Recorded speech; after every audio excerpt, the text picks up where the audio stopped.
Hey everyone, and welcome back to another adventure. If you're new here, we're following Eddie Evergreen and Harper Lane on the quest of a lifetime.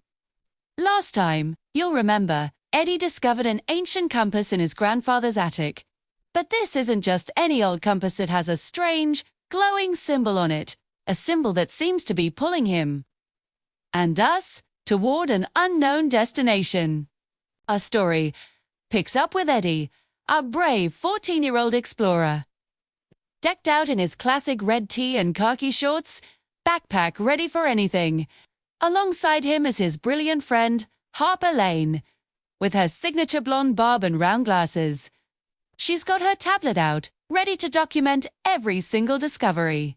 They're making their way down a really steep trail. The kind that's all loose rocks and tangled roots, leading deep into a misty ravine. The air is thick with the smell of damp earth and pine, and the only sound is the crunch of their boots and the chirping of unseen birds. Eddie holds the compass out in front of him. The symbol, a swirling, intricate design, is pulsing with a soft, ethereal light. It's getting brighter with every step they take, humming with a low, magical energy. Harper is right beside him, her eyes flicking between the compass in Eddie's hand and the screen of her tablet, which is running a mapping program. Or she's trying to triangulate their position, but the GPS is going haywire. The compass is clearly operating on a different kind of logic, an ancient, magical one. It's getting stronger. Harper, Eddie says, his voice a mix of excitement and a little bit of awe. He stumbles on a loose stone but catches his balance, his eyes never leaving the glowing device. I see it, Harper replies, her voice steady. According to my readings, there's a massive energy spike just ahead. Whatever that thing is leading us to, we're almost there. She pushes, her glasses up her nose, a focused look on her face. The ravine walls are getting closer now, rising up like silent giants on either side of them. Moss covers everything, glowing a vibrant green in the filtered sunlight that manages to pierce the thick canopy of leaves overhead. They round a final bend in the narrow trail, and then they both stop dead in their tracks. Before them is a dead end. A massive, sheer wall of solid rock blocks their path, stretching from one side of the ravine to the other. It looks completely natural, like it's been there for thousands of years, covered in the same green moss and creeping vines as everything else. For a moment, disappointment hangs in the air. Did the compass lead them on a wild goose chase?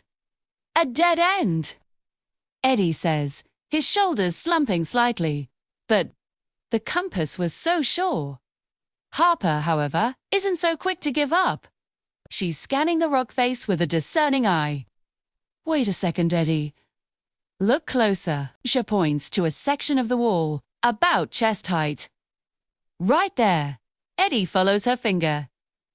At first, he sees nothing but rock, but as he squints, he notices it. Faintly etched into the stone, almost completely obscured by moss and thyme, is a carving, and it's the exact same shape as the symbol glowing on his compass. A wave of adrenaline rushes through him. This is it. This has to be it. Sloan, almost reverently, Eddie steps forward. He holds the compass up to the stone wall, bringing the glowing faceplate closer and closer to the ancient carving. As the two symbols align, a profound, deep hum vibrates through the air, so low you can feel it in your bones. The light from the compass intensifies, blaring out and bathing the ravine in a brilliant, golden glow. The carved symbol on the rock begins to glow in response, its lines filling with the same radiant light. And then, the impossible happens. With a low, grinding sound, like stone grating against stone for the first time in centuries, the rock wall begins to move. Dust and pebbles cascade down as a section of the wall, perfectly outlining the shape of a doorway, recedes back into the cliff face. A hidden passage opens before them, revealing a dark, cavernous space beyond. Eddie and Harper stand frozen for a second, their mouths wide open in disbelief. But Their awe quickly turns to urgency.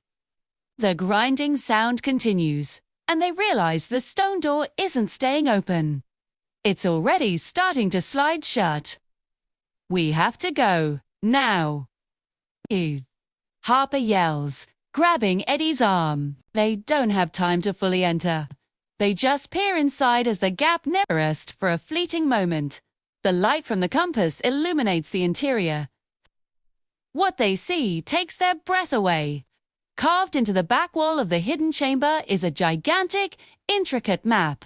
It's not a map of any place they recognize. It shows swirling countenance, strange symbols, and lines of light connecting points of interest.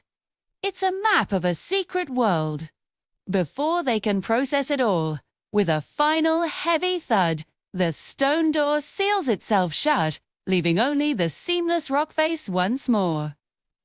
The light from the compass and the carving fades, and the ravine falls silent as if nothing ever happened. Eddie and Harper are left standing in the quiet ravine, their hearts pounding. They just saw something incredible, a glimpse of another world, but it vanished as quickly as it appeared. The question is, how do they get it back open? And what secrets does that hidden map hold? It seems this is only the beginning of their real adventure. Whoa, what do you guys think they should do next? Let me know in the comments below. And do'n't you forget to like and subscribe so you do'n't miss what happens in the next chapter of Eddie and Harper's journey. Thanks for watching.